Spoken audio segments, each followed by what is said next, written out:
Welcome back to the show, folks. This is the Shankly Sessions, the Liverpool podcast we bring you each and every week. I'm actually away in Orlando at the moment. It's absolutely beautiful here. It's 7 o'clock in the morning, the sun has just come up and stuff like that. You'll be able to hear the pool in the background and all that kind of stuff. But it's thought I'd jump on and do a quick Liverpool update. It's getting more and more frustrating as each day goes on and on. Sorry about the actual... Got burnt yesterday as well, so I couldn't sleep last night. Oh, back got scalded, as they say. But that's what us Irish do when we go on holidays. We're down here now at the pool area before things kick off for another day here in Orlando. So we thought we'd jump on and chat about a few things and stuff like that. So gotta start with some of these targets now. It's really frustrating, you know, and we're going to talk about other stuff, but there's no doubt Chelsea and Liverpool are kind of at war at the moment, and I wonder this whole Caicedo situation, as this triggered things big time now, you know, where Chelsea very annoyed and frustrated at the fact that they had to pay whatever it was, 115 million or whatever it was for Caicedo, when they were originally in for about 90, and then we jumped in and, you know, talk going around about how sincere we were about signing the boy, or that Brighton just used us as a pawn to drive Chelsea's bid and value up on the player and stuff like that, where we truly, and I think we did place a bid of 111 million. So I'm not sure whether we were in the know that actually wouldn't happen and stuff like that. The guy was booked for a medical, all those kind of things. So I'm not too sure, but I'm sure Chelsea are proper pissed that they had to pay all that extra money and stuff like that. But they did get that man, and we didn't. But we're now linked now with Gravenberch, Kone, Thuram, Check the Core, to name but a few and stuff like that. And that's really worrying now when you think about it, because now we've literally binned off about 8-9 weeks of a transfer window, because this is kind of where we started. When the transfer window kicked off, we kicked off with Kone and Thuram and Gravenberch and guys. This Check the Core, of course, is an interesting one. Talk is we might be able to get him through the door for less than 60 million. Depends how hardball Crystal Palace want to play. They know now we have money because John Henry showed his hand. But could we get that deal done? And would Palace, can they afford to be letting more players go, looking at what they've lost already? And is the Core the player that we need in the door for that kind of valuation? There's no doubt he's a very good player, but is he at the level that we want with what we're trying to do? So it's hard to know, but let us know your thoughts on that, at the targets that we're looking at the moment. It's really concerning that it's like as if we've just flipped off the last 8 weeks, if they didn't exist, and we're back to where we began. So very frustrating. Talk also coming out about Salah and Alisson being linked with moves to Saudi, that Saudi want to sign both these boys. I'm not surprised any kind of league or team would want to sign both these boys. Phenomenal players, our two best players, our most consistent players. But just imagine a situation where Saudi come in with two massive offers for these guys. You know, this could really, if offers came in, this could really test the resolve of FSG, but also test the resolve of our gaffer. Because I actually think if FSG were to proceed with either of these two going, I think Jurgen Klopp straight away would hand in his resignation. And I did say, if you remember back in May, I did say, and I expressed concerns, and I mentioned it on a number of shows, that we could potentially lose very good players in this window. Not just the players that we wanted to get rid of, or the ones that were out of contract. And that would be my concern at the moment. My concern at the moment, if Saudi come in with two massive offers for both these guys, could have turned their heads. Like, there's a huge difference in being on 200 grand a week and being on £1 million a week.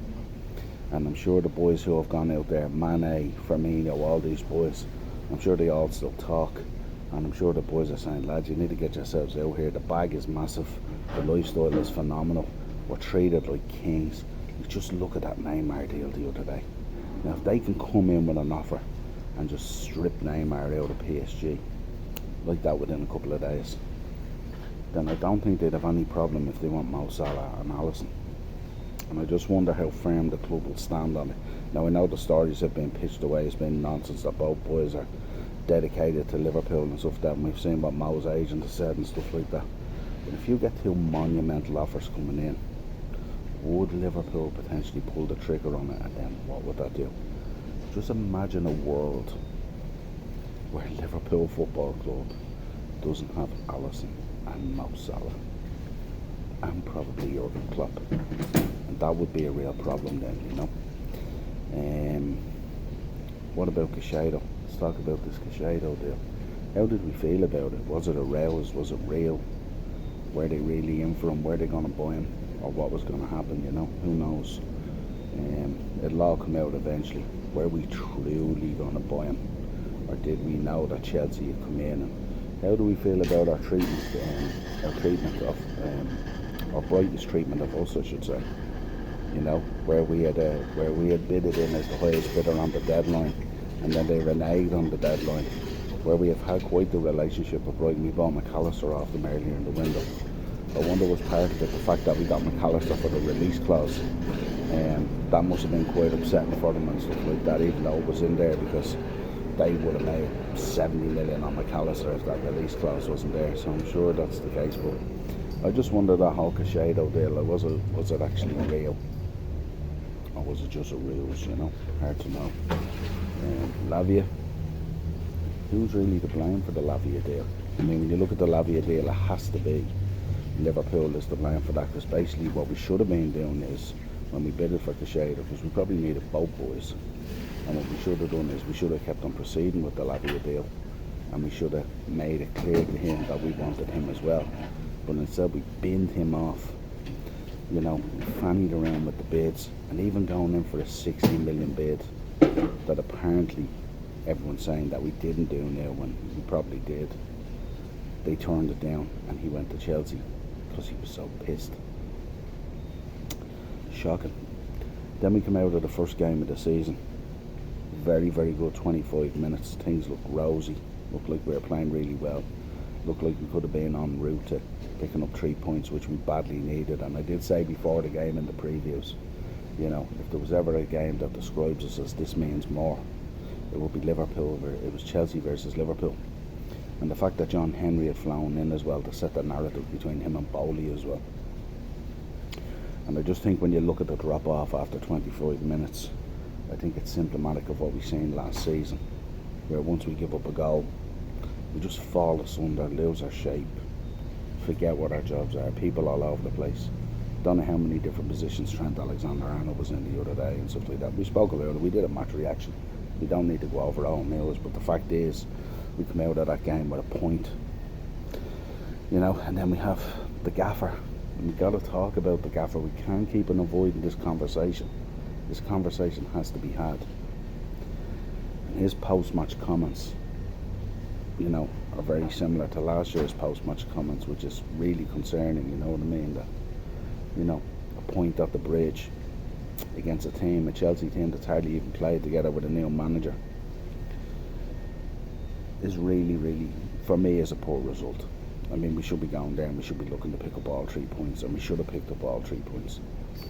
And then you see the post-match comments and stuff like that, and the, you know, you can tell the pressure that he's under at the moment and stuff like that, you know, throwing stupid shade at Newcastle and various other situations. And, you know, we had it last year with the wind and the length of the grass and all this kind of fucking nonsense.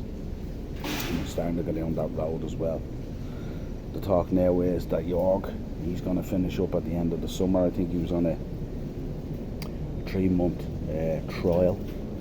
I can't see that being renewed in any way, shape or form. The talk that a lot of the deals that have gone down have mainly been involving Billy Hogan, and even the Caicedo deal that we could get over the line, and the Lavia deal that now looks in tatters and stuff like that.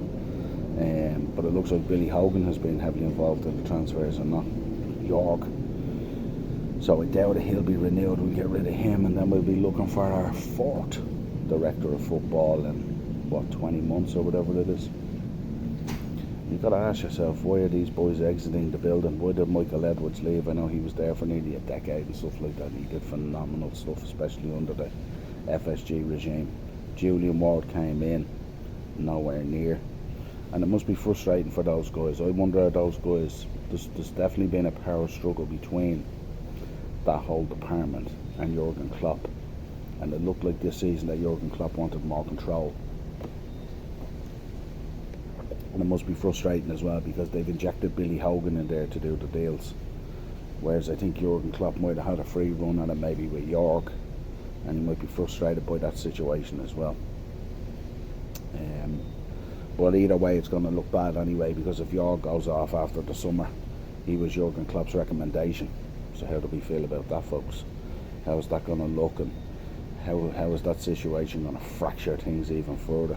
I really think there's a fractured relationship between Klopp and FSG at the moment, and I think it's going to be, I'm